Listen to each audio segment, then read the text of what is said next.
Who was Jesus? Is he a historical character? Who wrote the Gospels? Why are they written in Greek? Why did they have a pro-Roman perspective? Why was the religion headquartered in Rome? Those were the mysteries that I saw about the Gospels. The origin of the Christian religion has been a subject steeped in mystery for nearly 2,000 years.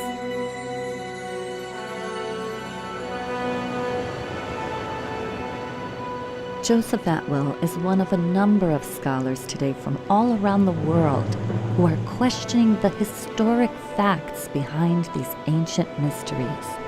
When examining the actual history of this era, many of the answers provided by the Church and Christian scholars do not hold up to rigorous scrutiny.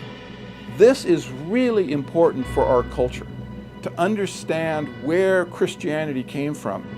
No doubt Christians have done a lot of good for the world, but then there are other Christians, often the most dogmatic, who create wars, hatred, and other harm under the disguise of religion.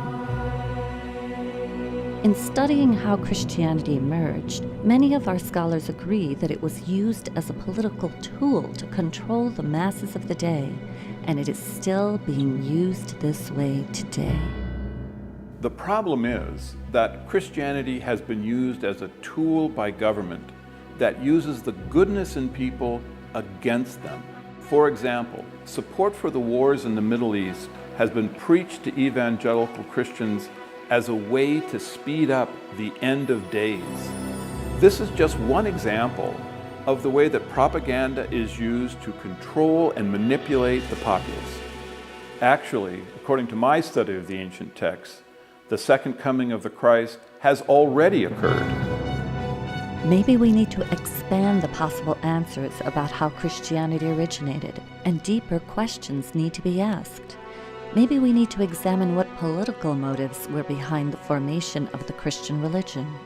I think it's a requirement of alert citizens to know how the Gospels were written, why they were written, who produced them, what was the purpose and back of all this. This is good citizenry. Everyone should be involved in this. Today, we live on the brink of an immense paradigm shift, and this modern time is very parallel to the era in which Christianity emerged. Studying this ancient era can give us the perspective needed for coming up with solutions to today's problems and for helping create the better world that we envision.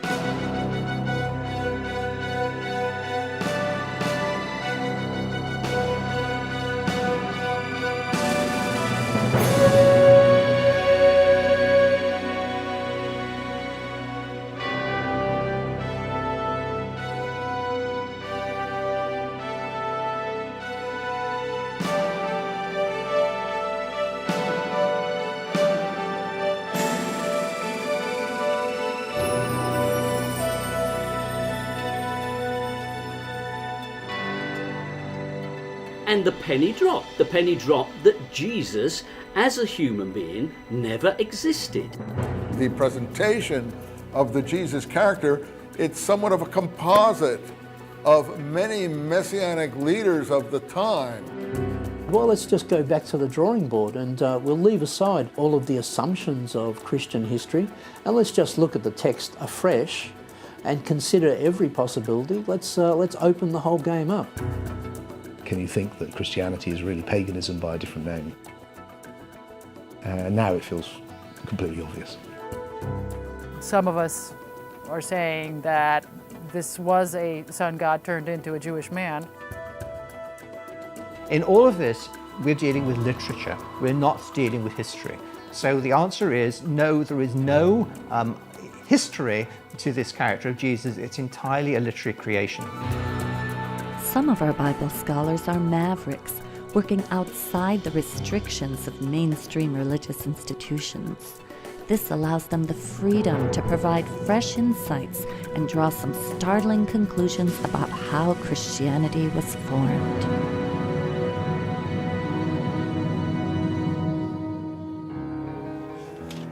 I began reading a number of books on the subject. This turned into a decade-long research.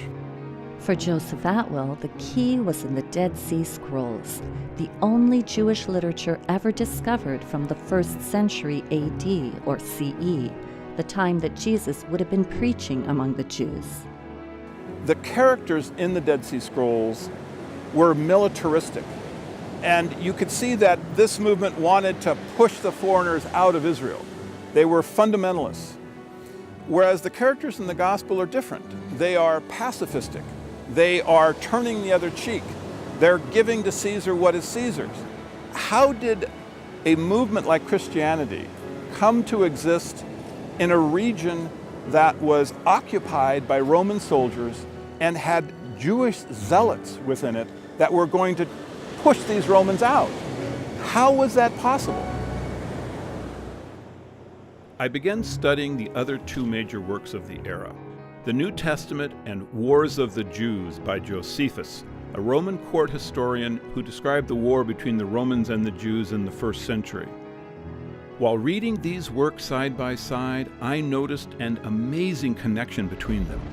Certain events from the ministry of Jesus seemed to closely parallel episodes from the military campaign of Roman Caesar Titus Flavius, a campaign which took place 40 years after Jesus supposedly lived. My efforts to understand these connections led me to an incredible discovery. Christianity had been invented by a little-known family of Roman Caesars, the Flavians, and they left us documents to prove it. The Flavians are not a household name, and yet it's the Flavians who completely reshaped the Roman Empire. In Rome, of course, there's the Colosseum, which is understood to be the best-known monument of the ancient Roman Empire, perhaps. The Colosseum is, in fact, a Flavian construction produced during the Flavian period. It's under the Flavians that both Rabbinic Judaism and Christianity take shape. Why would the Flavians be interested in creating religions? Much like today, their era was marked by political power struggles, a bankrupt economy, religious conflicts, and endless wars. In the midst of this turmoil, the Flavians seized control of the Roman Empire and ushered in an immense paradigm shift. To understand the Flavians' rise to power, we need to go back to the reign of the previous powerful rulers, the Julio-Claudian dynasty. Beginning with Julius Caesar in the year 49 BCE, the Julio-Claudians ruled Rome for over 100 years, transforming the government from a republic into an empire. This family contained all the famous Caesars: Julius, who predated the time of Jesus; Augustus, who was Caesar at the time of Jesus' supposed birth; Tiberius, who ruled during Jesus' supposed death, followed by the infamous Caligula, then Claudius, and ending the Julio-Claudian dynasty with Nero, whose reign begins in 54 CE. The Julio-Claudians enjoyed a godlike status until the family degenerated and began to damage the Roman Empire. By the time of Nero, his famous decadence was bankrupting the empire, and the Jews of Judea were staging a huge rebellion against their Roman rulers. Judea was one of the many conquered provinces that made up the Roman Empire. This region, which was also known as Palestine, was controlled by a family that served as Rome's tax collector, the Herods. They were a Greco-Arab family, somewhat possibly Judaized, though only Judaized when it was convenient to please the subjects they were given, who were put in power in Palestine and destroyed the previous Jewish ruling family, the Maccabean family, root and stalk. Besides being heavily taxed and ruled by a non-Jewish family put in power by Rome, the Jews were further inflamed by the requirement that a statue of the Caesar be placed for worship in every temple throughout the empire. In the Roman Empire, you could pretty much have any god you want But legally, you had to submit to the emperor as a god as well. You had to at least acknowledge that the Roman leader was also a divine figure. But the Jews would not have any of it. It's fundamental to Jewish belief that you shall make no graven images. It's one of the commandments given at Sinai by God. So the Jews never made representations of God. The Jews had a very different type of religion. They had a religion which was much more focused on the book and less focused upon cultic statues. This presented a real problem for the Romans. They tried to install statues of Caesar, but the Jews weren't going to buy that at all. In fact, it aggravated them, it enraged them. And the Romans really, I think, didn't understand this. It's not statues, it's books. And those books contained what are known as the Jewish messianic prophecies. The thing that most moved the Jews' revolt against Rome was an obscure prophecy from among their writings that a world ruler would come out of Palestine. Holy books inspired the Jews to expect a redeemer who would redeem Israel, rescue Israel, restore Israel to power and leadership in the world. The Messiah that the literature described was a warrior. The Messiahs would have claimed the same attributes that David did. David could overcome any army because God gave him the power to do it. If you had the power of God, you could easily defeat the Roman army. The people rebelled against Rome and were led by a messianic movement that had a series of messiahs that had come forward to fight against the Roman Empire. The Hebrew word Messiah is translated into Greek as Christos, or Christ, so the title of Christ can describe any of the numerous messiahs of this movement. Yes, the word Christ or Christians can refer to the Palestine Messianic movement, but it's a later term. It's a later reformulation of the Messianic movement in Palestine. This movement rebels against Rome in 66 and is successful. It actually defeats them militarily, so it must have been a huge movement. The victorious Jews set up a nation state directly in the Roman Empire. And the Romans had to do something about it. There was a real danger that this Messianic movement could not only boil over in Judea itself, but could spread to other Jewish communities and other parts of the Roman Empire. Rome ruled its colonies with a rod of iron, and any resistance was going to be met with brute force. At this time during Nero's reign, two of the finest military men in the empire were the Flavians, Vespasian and his son Titus. Vespasian and Titus were military men. They spent a great deal of their life outside of Rome. For over a decade, they had waged war against the Druids in Brittany and Gaul. Vespasian and Titus were successful in essentially destroying the Druids. They left behind no historical record of their existence. And it's the Flavians that Nero calls upon when he needs to suppress the Jews' rebellion in Judea. Nero responded by asking his best general, Vespasian, and his son Titus to go into Judea with a huge army, 70,000 troops, and a similar number of support individuals. So they meant business. The Romans came down to crush the rebellion. In the year 66 CE, the Flavians begin their military campaign against the Jews. They start further north in Galilee, where the first of three key events takes place. They destroy the Jewish towns of Galilee. They also capture a Jewish rebel who later becomes a critical figure in the formulation of Christianity. This is where they captured one of the leaders of the rebellion, a Jew named Josephus Bar Matthias.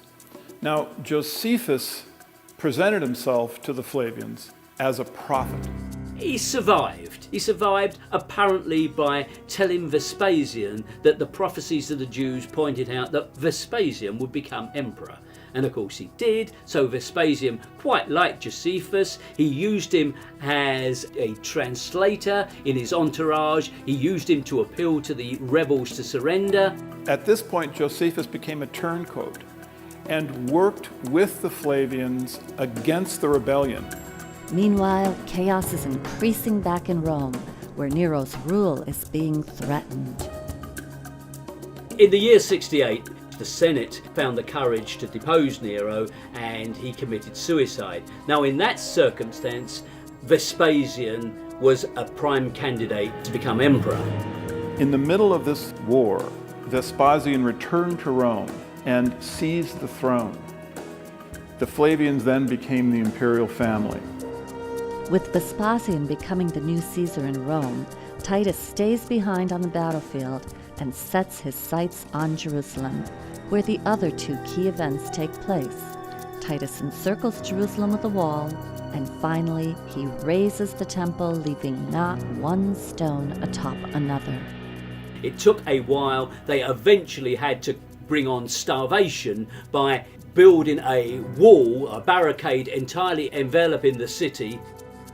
What happens, of course, is the temple in 70 is completely destroyed.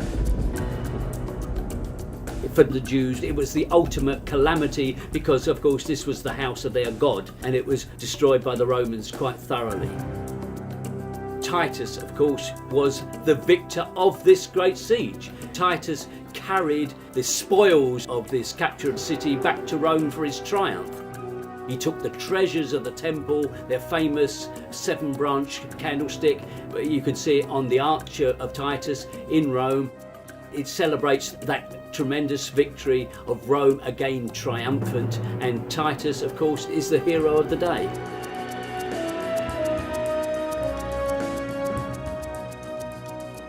All of the artifacts from the temple that they seized, they put on public display in what they refer to as the Palace of Peace, except for one item. The Jewish scripture, Josephus records that the Flavians took and placed in their private palace where no one was allowed to see it. Although Titus Flavius successfully ended the rebellion in Judea, another rebellion soon broke out in Alexandria, Egypt. The Flavians were clear that this was not the end of the Jewish Messianic movement. They also recognized that it was the Jews' Messianic literature that was fueling this movement. So once they captured the Jewish scripture, they had all other copies of it destroyed. And that's why the Dead Sea Scrolls had to have been buried in a cave, because that was the only way they could be safe from the Roman destruction. There was not a single scrap of literature found from the Messianic movement until the scrolls were discovered. That's why they're such a treasure, because they're the only real voice of the Messianic movement that we have. And the real voice of the Jews' Messianic movement, according to our scholars, was violent and militaristic, not the pacifistic version depicted in the Gospels. War against Rome was a Messianic war. So that's why I say that the scrolls are not only the literature of the Messianic movement in Palestine, they're also the literature of the war against Rome. The Romans needed to subdue the Jews' religion, so they set about influencing it and changing it. They realise they can't destroy the Jewish religion altogether. That's not their objective. They realise they're sensible enough to realise that they can't do that. So what you have to do is try to create a type of Judaism that is benign. And it's exactly coinciding with the rise of the Flavian dynasty is the arrival of two benign forms of Jewish ideology. It's during this period that a new literature enters history, which describes a peace-loving, turn-the-other-cheek preaching Jewish Messiah named Jesus Christ. But if the Flavians wrote the Gospels, how could a Roman family know how to write Jewish literature that refers to Jewish prophecy? The answer lies in the Flavians' collaborations with a number of Jewish intellectuals, beginning with their own court historian, Josephus. Josephus arrives back in Rome with Titus. He becomes an adopted member of the Flavian family. An amazing turn of events for the Jewish turncoat. He becomes Flavius Josephus. Josephus at this time begins writing the history of the war, and he records that Titus gave him the Jewish scripture. Josephus's histories have always been associated with the origins of Christianity. Time and again you can find parallels between what Josephus writes and what turns up in the Gospels. It's a powerful evidence of their true origin. In reading the works of Josephus side by side with the Gospels, scholars have noticed parallels between the two works. It appears as though the history of Josephus records events that fulfill the prophecies of the Old and New Testaments. Early Christians understood this connection. In fact, when the Bible first began to be printed in the Middle Ages, it included the history of Josephus. He was employed to write the official history that we have. The other histories from this period have been destroyed ruthlessly by the Romans. Josephus tells us this in very chilling passages, how the Romans exerted complete control of the literature of this period. There were alternative histories of the Jewish war written. Well, the Romans rounded up the writers of those histories and executed them. They rounded up all the copies of those histories and destroyed them. That is to say, they ruthlessly wiped out any alternative history, so that the only history we have is written by Josephus. And let's remember who Josephus was. Chief propagandist of the Flavian dynasty, and he was very, very successful. He moved back to Rome. He was given an apartment in the emperor's own townhouse, and he was appointed the chronicler of the Roman Jewish War, using Vespasian's own diaries of the events. Also in the pages of his history, Josephus declares that the Jews' Messiah or Christ is none other than Flavius Vespasian and his dynastic family. To put it succinctly, Josephus says that there was a prophecy that a world ruler would come out of Palestine. The Jews thought this applied to one of their own. They were wrong in their interpretations. He used the most cynical interpretation. He applied it to the rise of the Roman emperor in Palestine. Josephus recorded that the Messianic prophecies foresaw not a Jew, but Vespasian and his dynasty. In fact, all of the Flavian historians recorded that the Flavian Caesar was the Christ. It was important to the Flavians that they be seen as the Christ, as divine and godlike, and this was not mere vanity. The Julio-Claudians before them had already established that presenting themselves as gods was a powerful tool in controlling their subjects. When the Flavians took over the throne, they inherited an enormous bureaucracy that was already in place, the imperial cult, which was dedicated to promoting the idea of Caesar as a god. Another part of the puzzle is the Roman imperial cult. Why is it important? Well, because it coincides with that same period of time as the emergence of the Christ cult. You had a whole social community. The whole social structure of these conquered territories was governed by the imperial cult. And if you wanted to succeed, the key social community to join was the imperial cult, because that's where all the movers and shakers were. This idea of the emperor becoming an object of worship was well established in the Roman system before Vespasian and Titus came along. It was prevalent in all major centres. It had its own priesthood. There was a ceremony, an annual celebration, annual games for the imperial cult. Now, it had many characteristics which would later colour the Christian cult. It grew in the same centres. It made claims that were later transferred to Christ. The Julio-Claudians had claimed that they were of divine descent and that they were therefore legitimate. Their power base was the Roman aristocracy, the Roman nobility. All of that collapsed into this power vacuum. Vespasian was declared emperor by the troops, by the Roman army. So effectively, it was a military coup. With the change of dynasty, they have to create a whole mythology to legitimise that dynasty. At the same time, they're creating a whole mythology to counter Jewish messianism. Somewhere along the line, those two things get mixed together.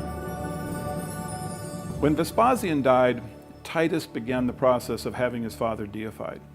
This is a complicated process because only the Roman Senate can bestow on an individual the title of deus or God. Titus came to the Senate and presented evidence that the life of his father had been divine. Certainly this would have included the military campaign that the Flavians waged through Judea. And it's at this time I think the Gospels were written, because the theological structure in the Gospels of a God the Father and the Son of God is the same one that Titus would have been presenting to the Roman Senate. Well, the Roman Senate did accept Titus's evidence, and Vespasian was deified and became a god. Titus therefore became a son of God.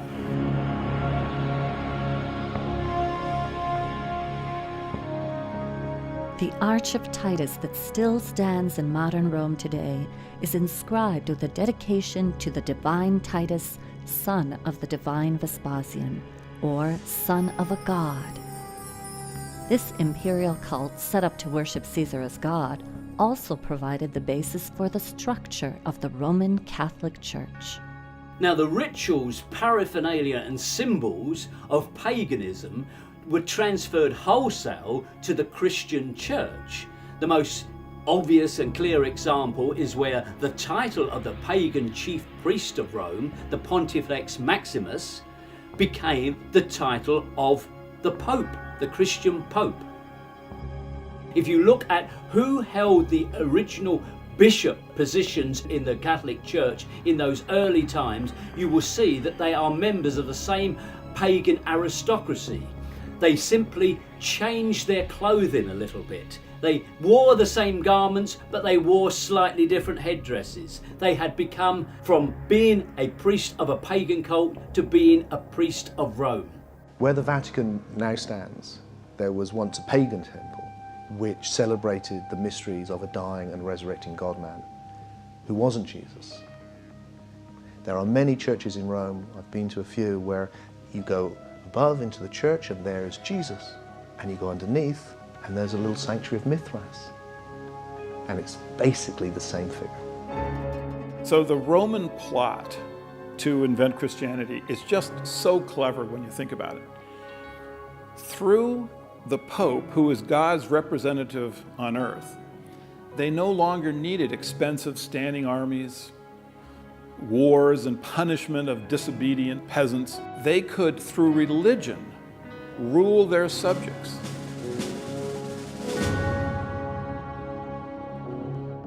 Over time, Roman Christianity propagated throughout the empire by way of the mass media of the day, the Roman roads.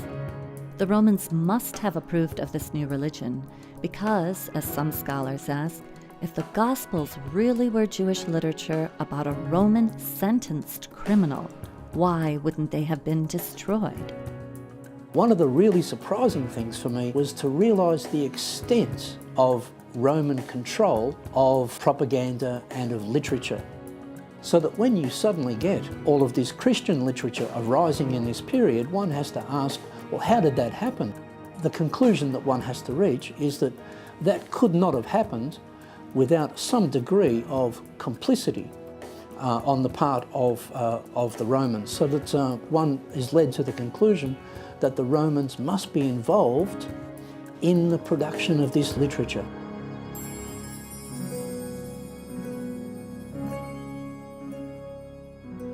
To produce and disseminate this literature was a huge undertaking, and the Flavians undoubtedly had collaborators.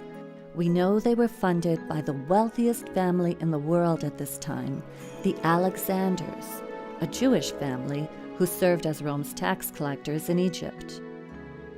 Like the Herods in Judea, the Alexanders had strong motivation to keep the Jews' messianic movement from threatening their position and their wealth. One of their family members was Philo of Alexandria, a famous Jewish theologian who was already writing works that combined Jewish beliefs with the modern Greek and Roman pagan beliefs of the day. Many scholars agree that his writings form the basis for much of the philosophy of Christianity. In these pages is practically every concept that you can find within Christianity. He combined Greek philosophy And he took that and he combined it with Judaism. On top of that, he was from an extremely wealthy family. And this is important because you have to follow the money when you're looking at major trends, new paradigms being set. And if you look at his family, then you start seeing, well, this is interesting because now we're starting to come across the Flavians again.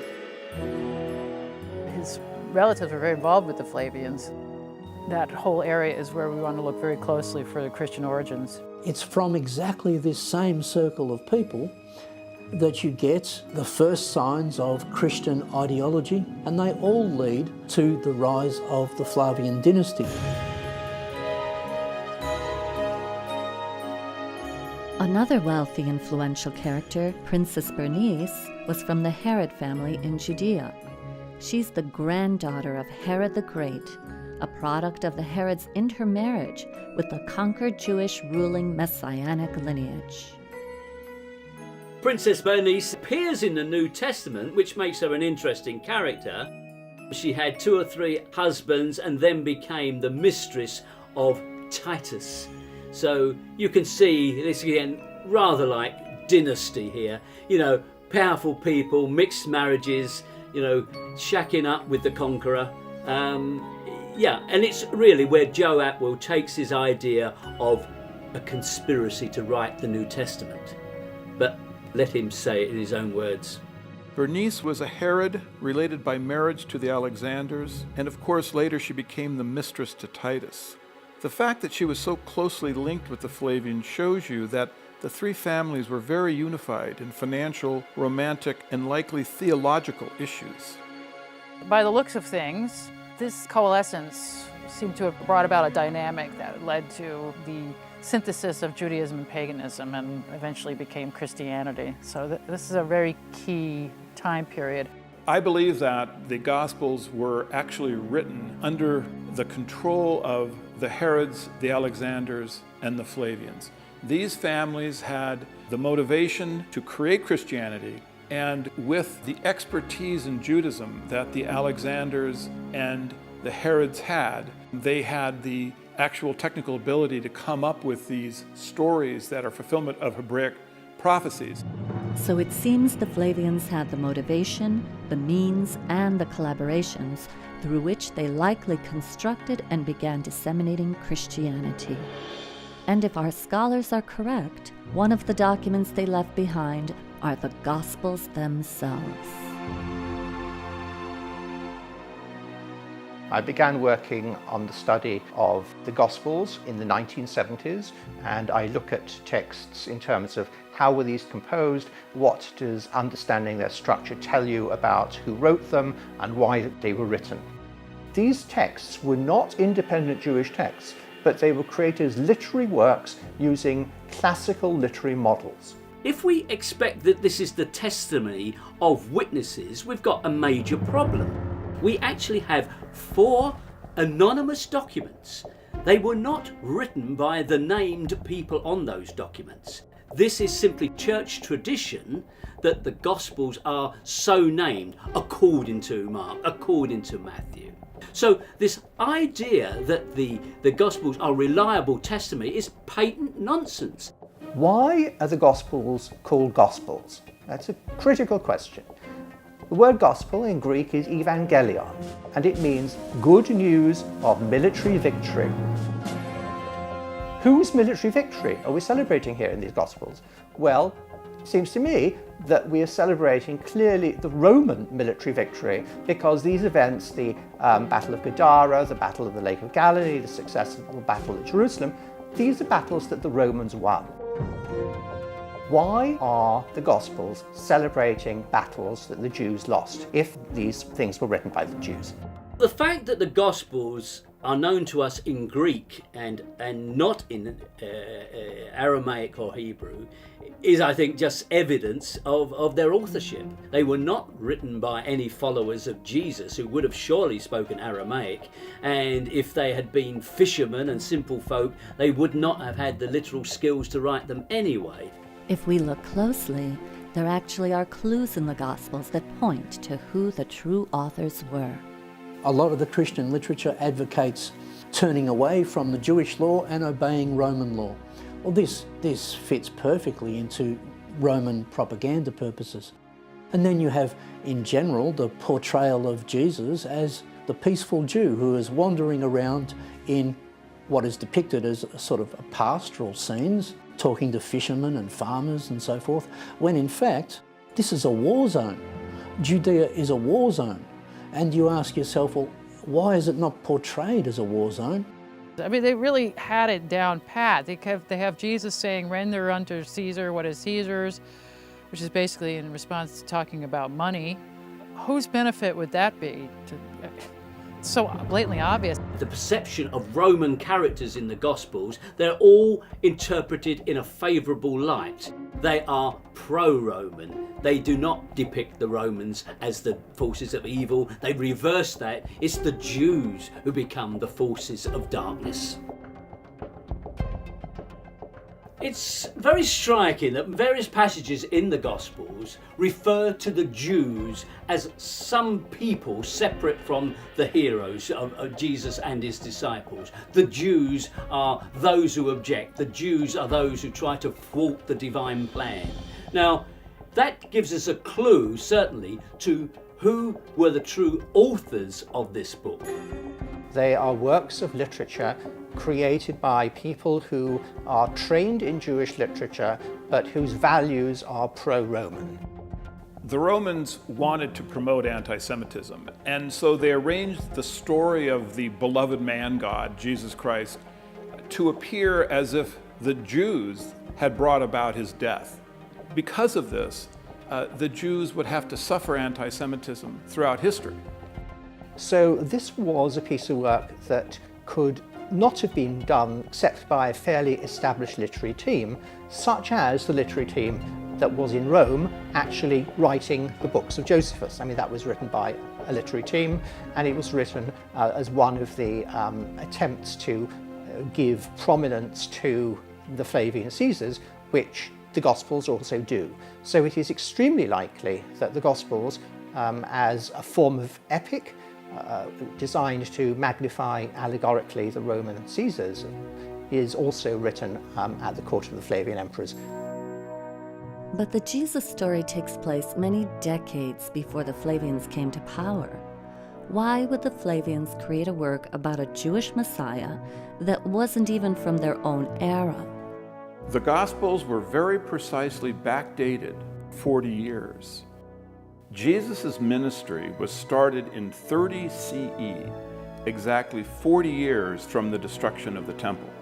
His ministry ends at Passover, 33 CE, which is 40 years before the end of the Jewish-Roman War, which occurred at Passover in 73 CE with the famous Battle of Masada. The Gospels are backdated into the period of Pontius Pilate. That is to say, before the First Jewish War, which is to say, in the Julio-Claudian period. But this is typical of Flavian literature. It's a Flavian technique. What they do is they backdate this story into the period of their enemies, namely the Julio-Claudians.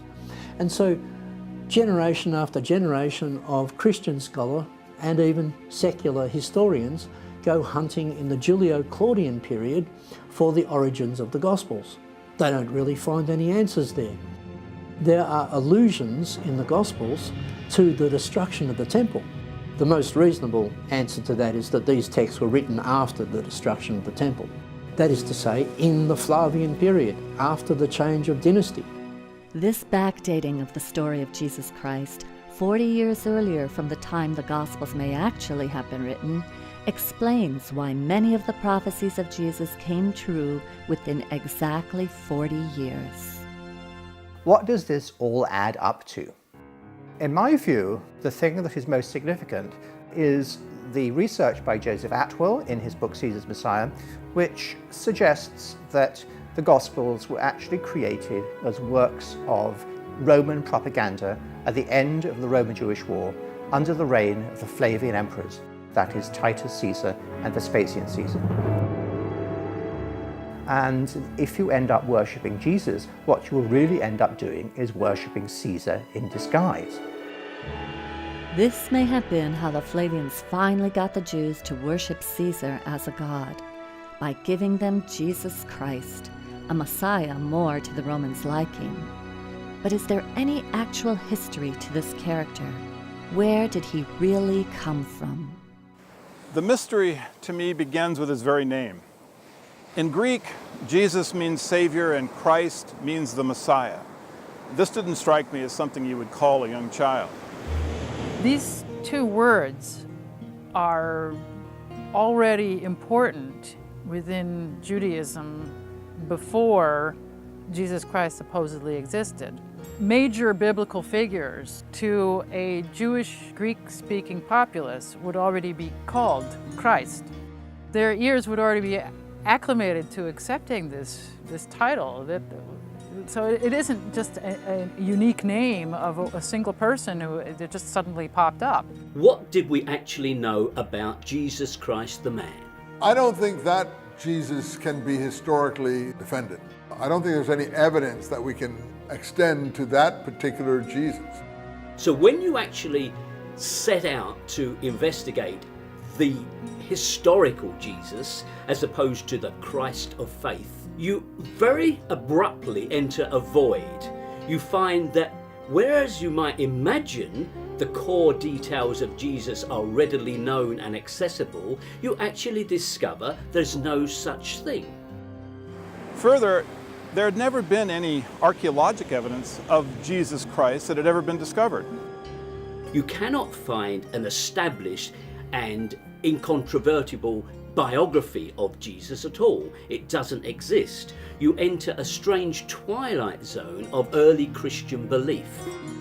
What we have here is not a movement that's grown on the accretion of legends on a real flesh and blood man, but instead the development of a religious movement around the idea of a man. There isn't even an actual physical description of what Jesus looked like anywhere in the Gospels.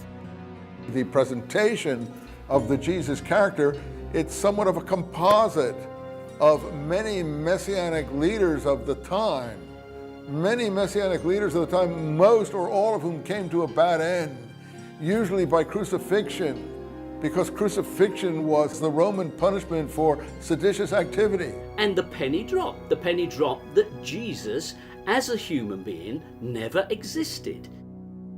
In all of this, we're dealing with literature. We're not dealing with history. So the answer is no, there is no history to this character of Jesus. It's entirely a literary creation. What the Romans did was they saw the Jews' reliance and belief in prophecy. So they said, okay, they want a prophet, let's give them one. It seems that in the construction of the literary character Jesus Christ, the Roman authors borrowed religious concepts not only from Judaism, but also from other gods and religions that they knew. Some scholars have noticed the similarities between the story of Jesus and the ancient pagan mysteries. In ancient mythology, we find this whole strain of thought called solar mythology.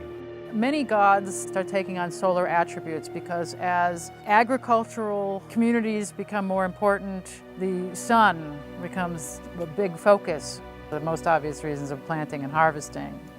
The sun is then personified, so now we have a male sun god. It becomes a religion in many parts of the world. Christianity usurped a tremendous amount of sun worship. Some of us are saying that this was a sun god turned into a Jewish man. This December 25th birthday was in fact the winter solstice. This is really in fact the birth of the god of light. December 25th actually is the end of a 3-day period of when the sun stands still. The sun appears to be dying as the days become shorter, and the sun is reborn at that point. Across the ancient world, there was this form of experiential and philosophical spirituality in these mystery cults, or mystery schools. And at the center of these schools you would find a mythos, which was an initiatory myth, a symbolic myth, which would help people who are going through the initiatory process come to this spiritual awakening, this knowledge, this what they call gnosis. And what you see in these myths is the elements that will later become the Jesus story. Let's ask the question, is Jesus developed from pre-existing literary characters? Jesus has certain episodes in this so-called life, and each one of them can be traced to a prior representation of that type. If you look at the elements which we found in the pagan mystery school myths, you find the story of a dying and resurrecting Son of God who's born of a virgin, has 12 disciples, turns water into wine at a wedding, it brings a new religion of love, is accused of heresy or of provocation by the authorities, is put to death, sometimes by crucifixion. And then if you want to commune with the God-man, you take bread and wine, and then you can come to eternal life. Well, all of this is Christianity. Easter itself is a long pre-Christian celebration of the resurrection of spring from the death of winter. This is an ancient shamanic rite you'll find all over the world, that you go through a ritual death where you get reborn, but you're reborn as an awake being. So you died just to your lower nature and woken up to your higher nature.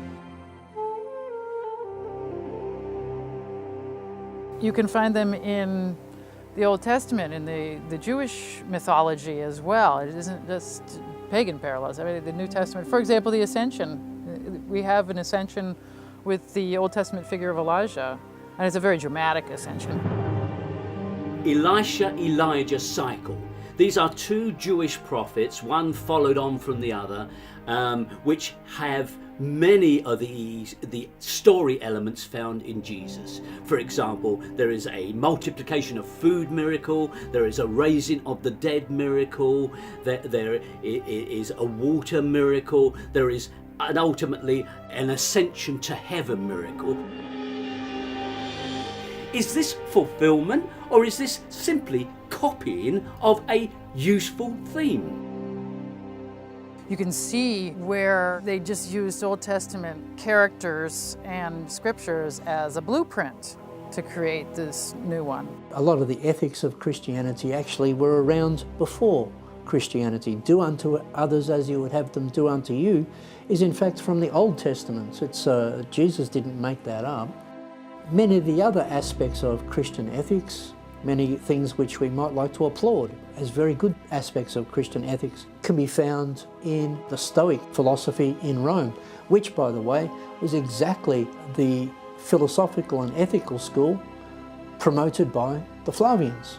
There's little that is original about Jesus.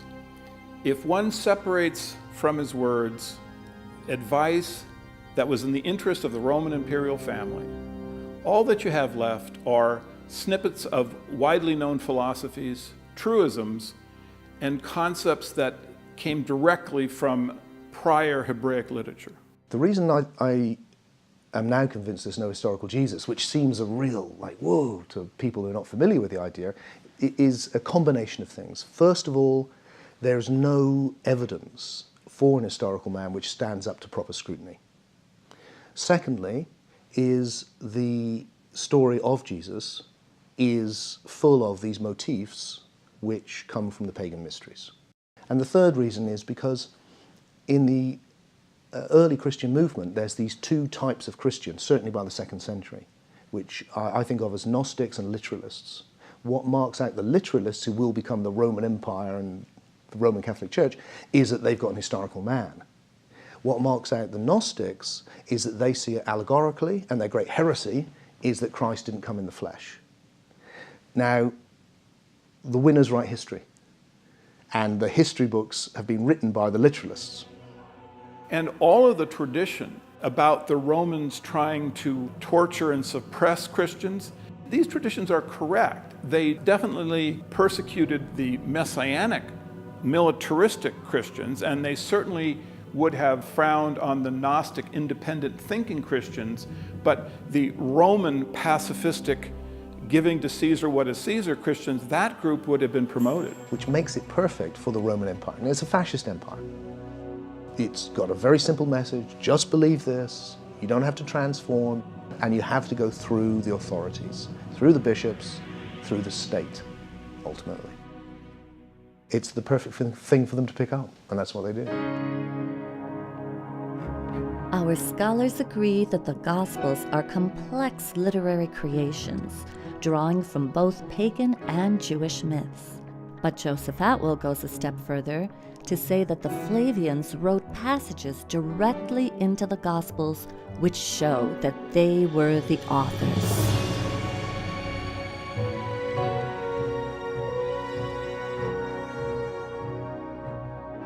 One of the most famous prophecies that Jesus makes is about the coming of someone he refers to as the Son of Man. Now, many people believe that he's talking about a second coming of himself, and many people believe that this is going to occur some point in the future. Well, the fact is, this coming of Jesus has already occurred. Jesus makes very specific prophecies as to what will happen when the Son of Man makes his visitation. He refers to three key events. The Galilean towns will be crushed, Jerusalem will be encircled with a wall, and the temple will be razed, leaving not one stone atop another. He also states exactly when this individual will come.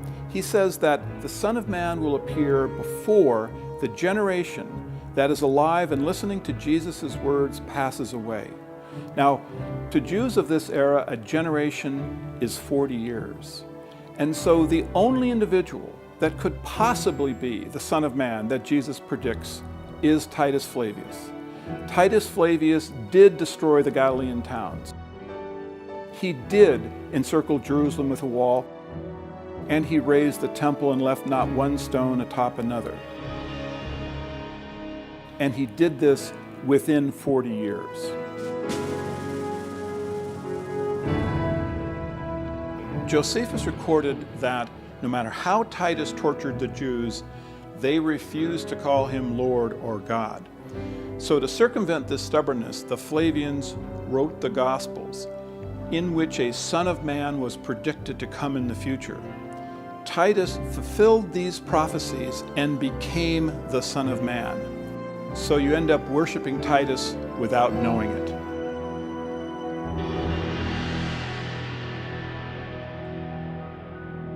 To further support his thesis that the Flavians originated Christianity, Joseph Atwill points to the Roman Catholic Church's earliest saints, known as the Christian Flavians.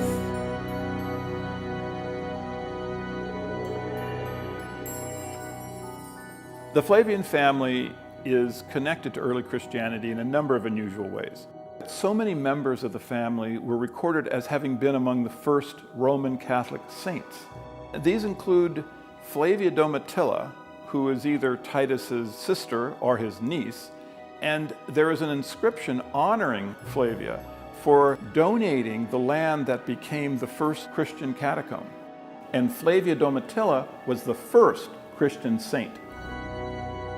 Her son, Clement, is recorded as having been the first Roman Catholic pope after the Apostle Simon. In addition, there were two members of the Flavian household staff, Neros and Achilles. Both of them had churches named after them in the very earliest Christian dioceses in Rome. There was a Christian theologian whose name was Titus Flavius Clemens, Clement of Alexandria. And he's the one who actually described the first Christian symbols. And he said they were the anchor, the boat, the fish, the olive branch, the star. And oddly, these are the very symbols that the Flavian Caesars used on their coins. The final connecting point between the Flavian family and Christianity is that in the 4th century, Flavius Constantine made Christianity the state religion of Rome. The military achievements of Caesars were important to all Romans. So certainly, the Flavian Christians, the group that the Roman Catholic Church states were the first saints of the religion, would have known the identity of the Son of Man that Jesus predicted, who would crush Galilee and circle Jerusalem with a wall and raise the temple, was Titus Flavius. So it seems if a person knows how to uncover them, there are actually many clues pointing to the Flavian origin of Christianity. And perhaps the most intriguing one that Joseph Atwill uncovered is a secret code the Flavians used in their documents, which enabled him to make his startling discovery.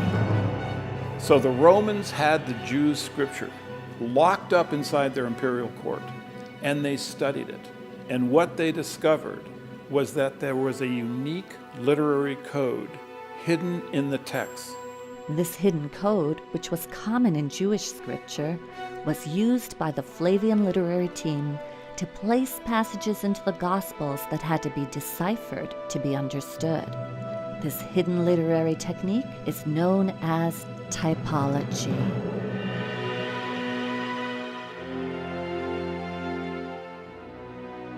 Typology is used throughout the ancient Hebraic literature. And it's a genre that is really no longer understood or used today. But simply put, typology is using events from the past to provide form and context for subsequent ones. What we're talking about is stereotypic.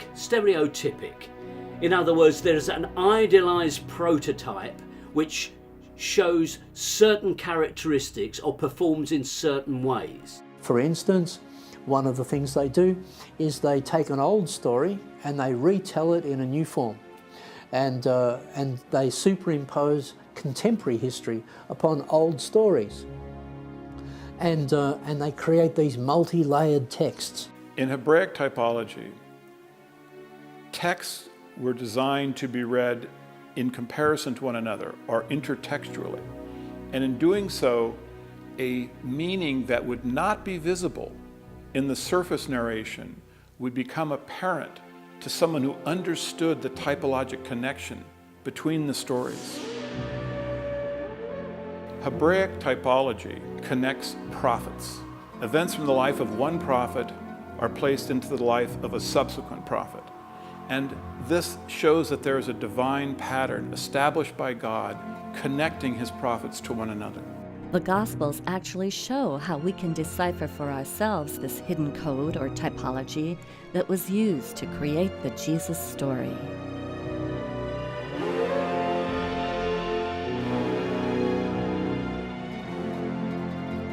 At the very beginning of the Gospels, there's a primer of this typology.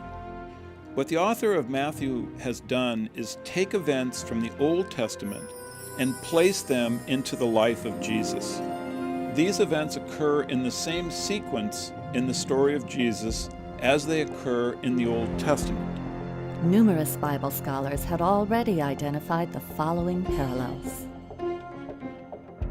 Both stories have a patriarch named Joseph who travels from Israel to Egypt, a ruler who massacres innocent boys,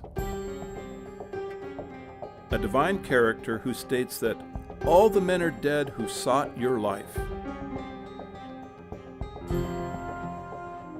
and then a return from Egypt to Israel. This is followed by events which have passing through water. In the Old Testament, the Israelites pass through the Red Sea.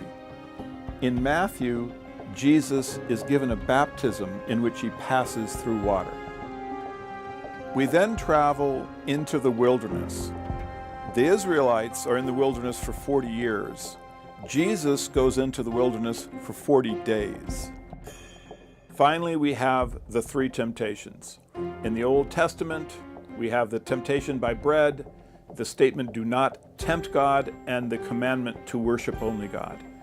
These appear again in Matthew, where Jesus is tempted by bread, tells the devil, "Do not tempt God," and instructs him to worship only God. Therefore, when you compare the life of Jesus with the life of Moses, you see a linkage that shows that the character in the Gospels was divinely connected to the character in the Old Testament. The life of the first Savior of Israel, Moses, foresaw the life of Jesus, who's now claiming to be the next Savior of Israel. To understand the rest of the Jesus story, his adult ministry, we simply need to know that the same system of parallel names, locations, and concepts occurring in the same sequence was used to connect Jesus in the Gospels to Titus in the works of Josephus. Our scholars explain this gospel typology in the following 3 examples.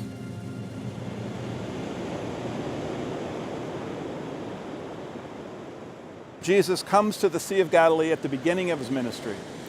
He gathers his disciples to him and he says, "Do not be afraid, follow me and become fishers of men." In the Gospel of Luke, Jesus actually says catchers of men. Titus comes to the same location, to the Sea of Galilee. He gathers his troops, his disciples, together and he says, "Don't be afraid." And then he leads them. They follow him and they attack a group of Jewish rebels. They sink the Jews' boats. The Jews attempt to swim to safety, and the Romans use their spears to catch them. They become fishers of men. The match isn't exact, but we should never expect it to be exact. It's simply a type which is repeated across the whole of the New Testament.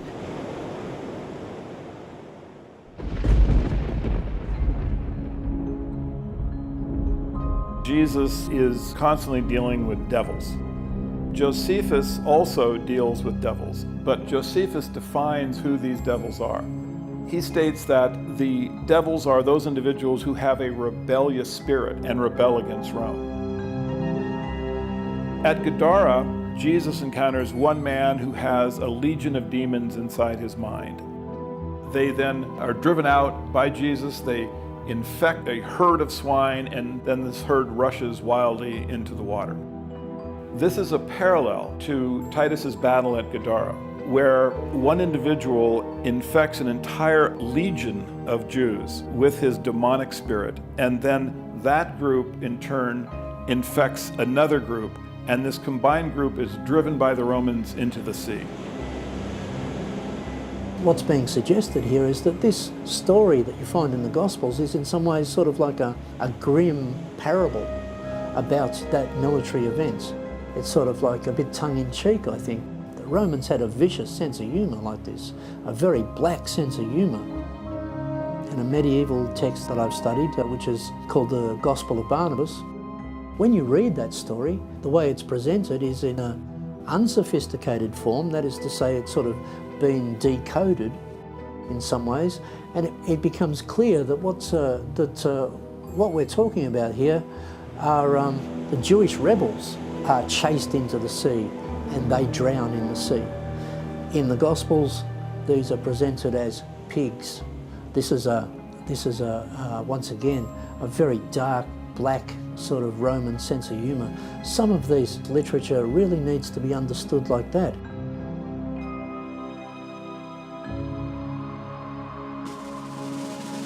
In Josephus's biography, he describes when he was in the entourage of Titus during the closing stages of the siege of Jerusalem, he chanced upon 3 of his friends who were being crucified.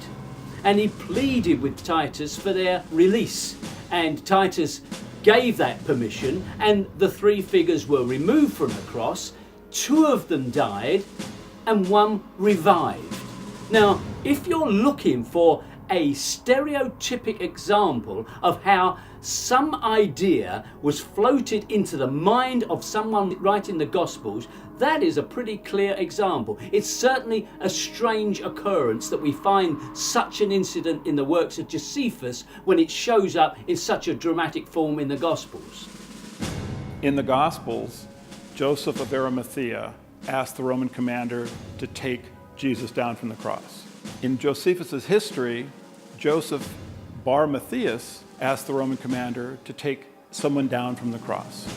Arimathea is a pun on Josephus's last name, Bar Matthias. When you read our sources really carefully, and you have to do it really, really carefully, because they didn't spell it out for us. It's effectively very well hidden. We have to understand that our literature, a lot of our literature is essentially propaganda. The Romans are not writing objective history, and all of our literature has been through Roman filters. Perhaps that's the significance of the Dead Sea Scrolls, that this is literature that hasn't been through the Roman filters. It's important to realize that Josephus wrote in an era when allegory was regarded as a science. Educated readers were expected to be able to see another meaning in religious texts than the one that appeared in the surface narration. We're dealing with Roman literature on the one hand and Jewish literature on the other, and it has to be said that in both cases they're much more sophisticated, much more multi-layered and elusive and much trickier than modern readers suspect. No, it's not a simple literature. It's very, very complex, allegorical literature that indulges in the literary games that the Romans played. The more you understand about Roman literature in this period, and then you place the Gospels and other Christian literature in that same milieu, you can start to see the games that are being played in that literature. Now, these parallels have been seen by other scholars, but what they failed to notice is that they occur in the same sequence, and thereby they create a typologic pattern. The Flavian thesis, it's trying to read these texts in context, because in any given text, you've got the text in the first instance, and then you've got the context, the environment in which it happened, and of course in all of these texts also you've got a subtext. So you've got text, context and subtext, and you have to be able to read all of those things. And unfortunately, many religious people who are coming out of seminaries, who are coming out of religious colleges, they're just not being trained in this sort of level of reading. They're instead being trained to just read on one level, which is a literal level, and I think that that's very unfortunate, and that really needs to be challenged. By studying the multiple layers in these ancient texts in the original Greek language, Joseph Atwill was able to discover not just a handful, but over 40 typological parallels between the Gospels and the works of Josephus, which show that the ministry of Jesus Christ followed in exact sequence the military campaign of Titus Flavius, through parallel names, locations, and concepts.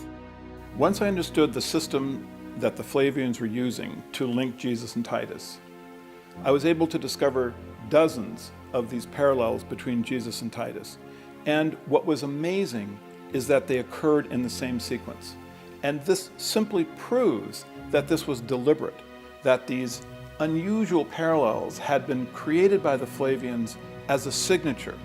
It is their way of telling posterity that they authored the Gospels. These parallels are the Flavian signature of the Gospels.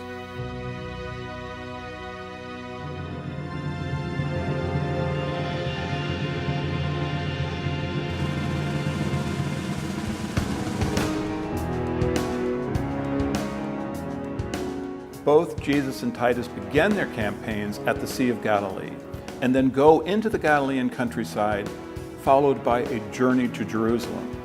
Once they reach the city's outskirts, they pause for a period before they enter. Finally, they leave the city where their campaigns come to an end.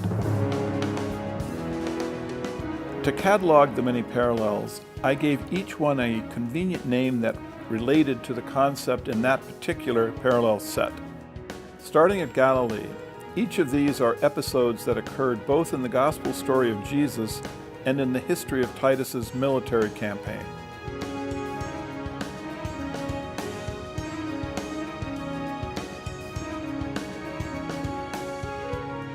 Both Jesus and Titus journeyed to Jerusalem, each sending messengers ahead to meet him when he gets to the city.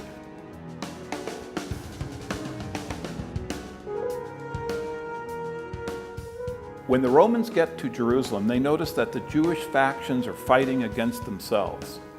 At this point in the Gospels, Jesus talks about a house divided against itself cannot stand.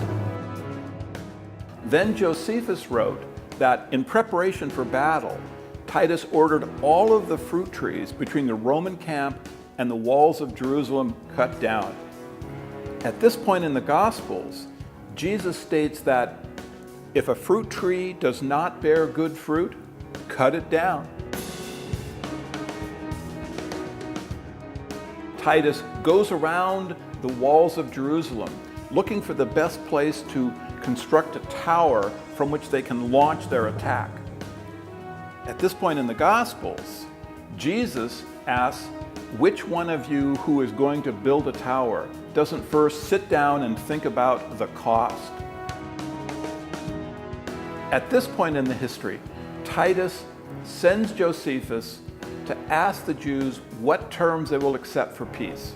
In the Gospels, Jesus describes a king who sends a delegation to ask for terms of peace. Both Jesus and Titus at this point have triumphant entrances into Jerusalem, during which, amazingly, stones are said to cry out.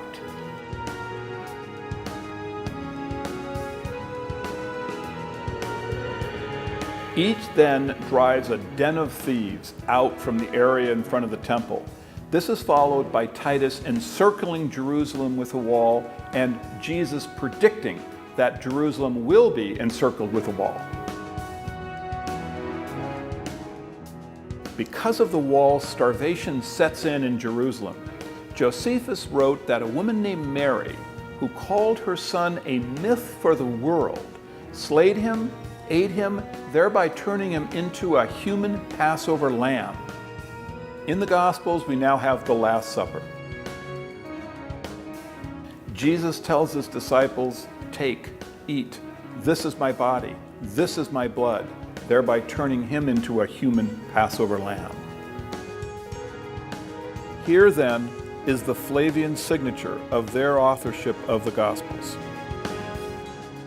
You can see the fingerprints, that they've left their fingerprints all over these texts. You can start to, as it were, decode these texts and start to arrive at some really startling conclusions about how early Christianity first arose.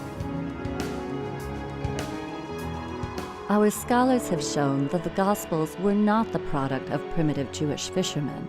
Rather, they are a sophisticated literary work combining religious ideas of the day with Roman political perspective and power.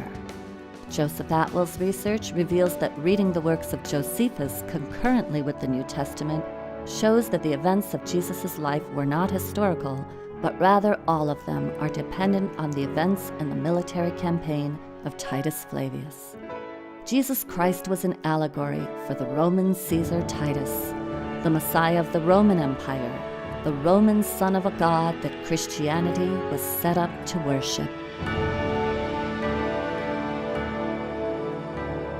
I certainly don't want to undermine the positive things in Christianity. I'm happy to admit that there are positive things in Christianity and in other religions as well. What's at issue here are the historical claims of these religions.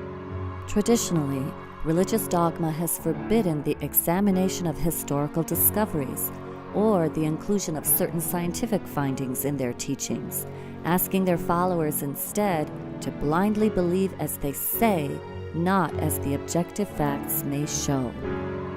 We live in a time, perhaps it's a new intellectual renaissance, which is getting fed up with many of the structures that we live with and which is recognizing major frauds at the heart of our financial markets and the heart of our industry, and the plug is being pulled on them.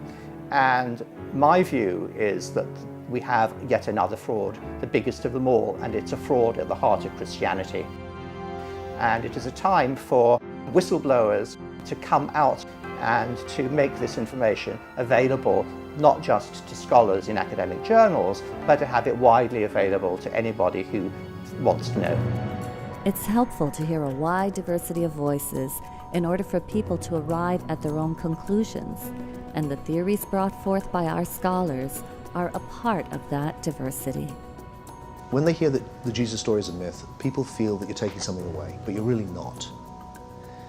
you push people and you go, why do you believe in historical Jesus? Often people will go, well, you know, the Bible or something. But when you go, well, have you studied it as an historical document? Have you looked at the evidence? They'll go, well, no, I haven't. So that's not the real reason. The real reason when you push people is, well, I have a relationship with Jesus. I have a personal relationship with Jesus, and that's what I don't want to lose. And that's a really good reason to be a Gnostic and a really bad reason to be a literalist. The Gnostics, as well as pre-Christian pagan mystery schools, believed that the myth of the dying and resurrecting God-man was an allegory to be used for personal growth, to die to their lower nature and arise to their higher nature. The literalists took control of the original myth and shaped it so it would take the power away from the individual and place it into a central authority. Rediscovering the original myth gives people the freedom to choose the beliefs that truly serve them. Okay, some Christians have developed their personal faith to the extent that Christ is this energy or force or power within them. This is how they have interpreted the story now. The story has become again what it actually began as, an allegory. I have no issue with the Christ within. I have an issue with the church militant. What threatens humanity is organised, regimentised religion on the march, taken so seriously that you will act out its worst precepts. If we examine all the religions of the world, we find that there is a common thread that connects all faiths and all people. And it is from this connection that we can make the choices that have now become so critical to our future. I like to focus on the origins of religious ideas. And it turns out that they're very unifying underneath all of the divisiveness that we see on the surface. It would be extremely helpful for all of humanity to realize that there is this underlying unity. And those origins are basically nature worship, the study of the sun, the moon, the stars, planets. This is all what humanity has been looking at, of course, with great awe and reverence for thousands of years. And it's extremely important, I think, for us to get back to those roots. The destruction of the planet is also directly tied to religious ideas. This can help to restore balance to the planet in a very, very profoundly significant way. The very survival of humanity depends on viewing history from a new perspective so that we can be clearer on the historical facts and still honor the myths that offer us the greatest wisdom. It's what the myth, what the poetry says that matters, not what actually happened. So each new generation, whatever you say, is going to hear the myth, and that's what is true for them. And what follows is the actual history is much too complex for the average person to ever get their head around. Though the actual history is complex, and we may never know all the facts about what happened 2,000 years ago, the voices of our scholars are contributing to an ever-widening dialogue and the growing paradigm shift being witnessed all around the world today that can lead to a more empowered and enlightened humanity tomorrow. This is really important for our culture, to understand where Christianity came from. And this is direct evidence. You can actually walk this path and come to this conclusion. You can know that Christianity was an invention of the Romans. It was done to pacify their subjects. And this is important because it gives us a different way of understanding government, how government operates, the tools that government uses, the purpose that government has for the various propaganda apparatus. Evangelical Christians are getting away with debunking facts as mere theories, even subjects like evolution, but they provide no evidence for their position other than to simply cite religious dogma. And if you look at the influence that dogma is having in the media today, you can easily see it is increasing. I would like to challenge these extremists to consider the possibility that my findings are correct. Though there is much good in Christianity, we have to understand how rulers have used it to control us and how they are still using it to control us today. I hope citizens will be more skeptical when they hear an authority figure using faith to interpret laws or a belief in Armageddon to create governmental policies. The Flavians encoded a secret message into the Gospels, which we can now understand in a new light. You shall know the truth, and the truth shall set you free.